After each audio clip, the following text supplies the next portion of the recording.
নমস্কাৰ। নমস্তে। সত্ৰীয়া সংস্কৃতিৰ সৈতে লখিমী আৰু মিচিমি মহন্তৰ ইউটিউব চেনেললৈ শ্ৰদ্ধাৰ ৰাইজক স্বাগতম জনাইছোঁ। শ্ৰদ্ধাৰ ৰাইজসকল, আজি আমাৰ সকলোৰে পৰিচিত জগতগুৰু মহাপুৰুষ গোপাল আতাক স্মৰণ কৰিব বিচাৰিছোঁ। श्री श्री गोपाल देव एक धार्मिक और आध्यात्मिक विद्वान जो महान गुरु श्रीमन शंकर देव और श्री माधव देव के नक्शे कदम पर चलते थे।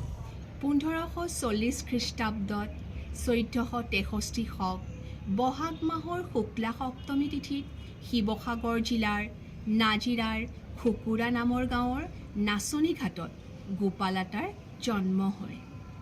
তেওঁৰ পিতৃৰ নাম আছিল কামেশ্বৰ আতা আৰু মাতৃৰ নাম আছিল বজ্ৰাংগী আই।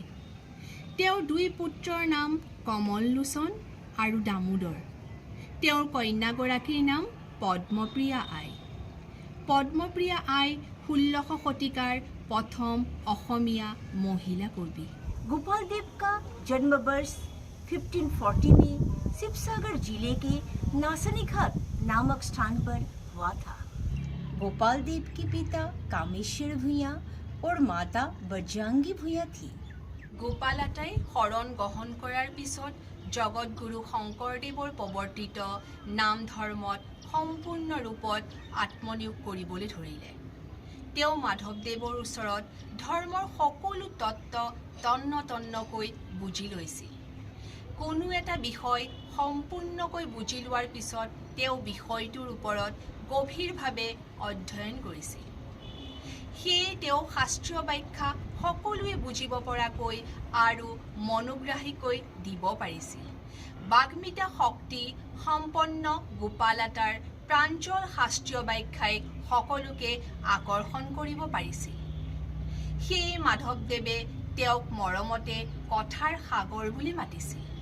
श्री गोपाल देव के मन में श्री शंकर देव के प्रति गंभीर श्रद्धा और भक्ति थी।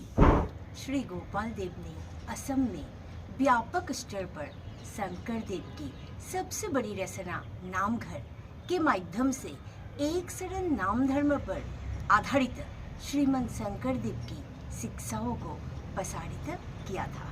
গোপাল আতা বহু গুণসম্পন্ন ব্যক্তি আছিল। তেওঁ একেধাৰে ধাৰ্মিক, ধৰ্ম প্ৰচাৰক, সুবক্তা, কবি, নাট্যকাৰ আৰু সমাজ সংগঠক। गोपाल देव महापुरुष माधव देव के प्रिय शिष्य थे। माधव देव ने गोपाल देव को कथा सागर कहा था। गोपाल देव ने काल संहति के क्षेत्र का स्थापना किया। গোপাল আতাই 6 জন ব্ৰাহ্মণ আৰু 6 জন কায়স্থ শিষ্যক ধৰ্মাচাৰ্য পাতে। তেওঁলোক হ'ল ৰামদেৱ, ৰামচন্দ্ৰ, পৰমানন্দ, পুৰুষোত্তম, ৰামচৰণ, পূৰ্ণানন্দ, বৰ যদুমণি, সৰু যদুমণি, অনিৰুদ্ধদেৱ, সনাতন আৰু মুৰাৰী। गोपाल देव ने एक शरण नाम धर्म के प्रसार के माध्यम के रूप में गीत, घोषा और नाटक, भावना आदि का रचना किया था।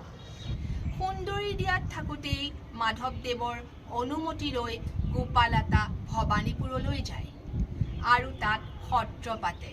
সেইবাবে তেওঁ ভৱানীপুৰীয়া গোপাল আতা নামেৰেও জনাজাত। গোপাল আতাও মহাপুৰুষ মাধৱদেৱৰ প্ৰিয় প্ৰধান শিষ্য আছিল।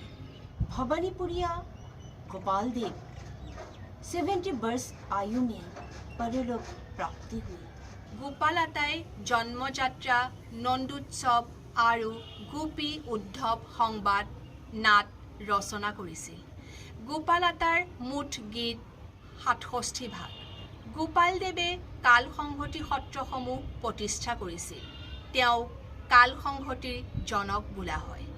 1611 খ্ৰীষ্টাব্দত 1533 শকৰ বহাগ মাহৰ শুক্লা ষষ্ঠী তিথিত 70 বছৰ বয়সত গোপাল আতা বৈকুণ্ঠলৈ গতি কৰে।